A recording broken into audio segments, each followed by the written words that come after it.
Hey everybody, today's video is going to be an overview of the admin center of Office 365. Alright, so once we've logged in, go ahead and click admin down here.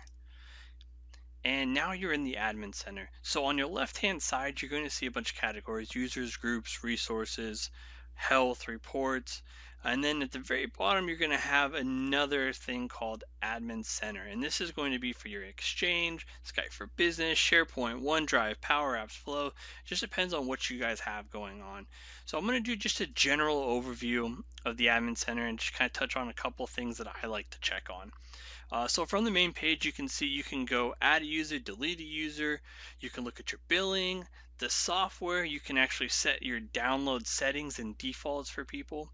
You can go ahead and add a domain, delete a domain, message center. So the reason why I stopped here on this one and why I like how it's a little bit bigger is this gives you Microsoft messages about either new features coming out, if they have a change to something, um, and it's just a lot of good information. It's really cool. As you can see, I haven't read any of these messages yet, but here's one right here, the first one: feature update for Microsoft Teams. If you go ahead and click on this, it now pops up on the right hand side. It gives you a little brief information, but if you want additional information, you can go ahead and click this link down here and it'll take you to the actual web page. It's really cool. It allows you to stay in the know of what Microsoft's actually doing. The next section that is equally as important is the service health. So I'm going to actually click off of it from here. It's going to bring it up in its portal.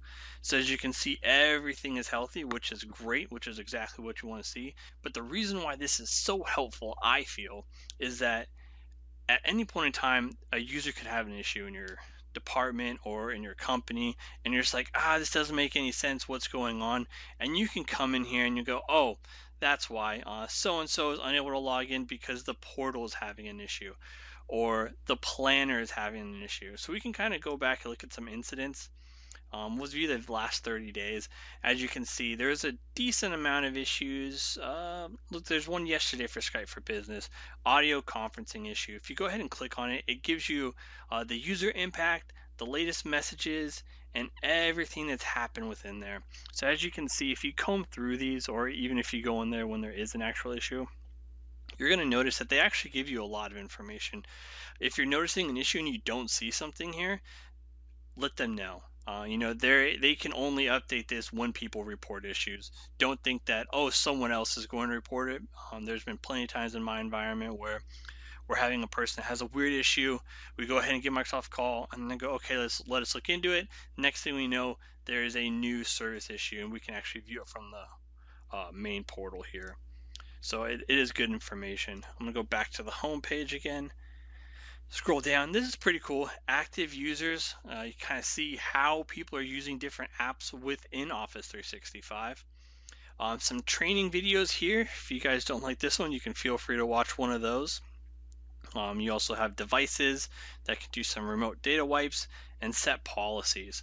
So this is just the main homepage. We'll briefly go over the ones here on the side. So you have users, which does your active, your contacts, deleted, migrations; groups, which is your security groups, distribution groups, and shared mailboxes; resources. If you don't use this, it might be something you want to look into. This is really beneficial for people that have conference rooms with maybe a laptop specific to that, or they have one loaner laptop. You can actually make it a resource group, and then, or not resource group, sorry, a actual resource. And the benefit of doing that is it allows people to schedule a meeting using the resource. So if someone wants to do it at 12 o'clock tomorrow, I've already gone in there and requested that resource. Let's say John from the IT department goes, hey, I need to book a meeting and conference too, but I need to use the laptop. He goes in, makes his request, and he'll see, oh, I can't use it because it's being used from this time, and he can adjust as he needs. The next one is billing. Super important. It has all of your subscriptions, your bills, your licenses, and billing notifications. There'll be another video more in depth on each one of these as well. Support. So just like I was talking about a little bit ago with the service health, if you're having an issue, open up a case with Microsoft. They're pretty fast at getting back to you.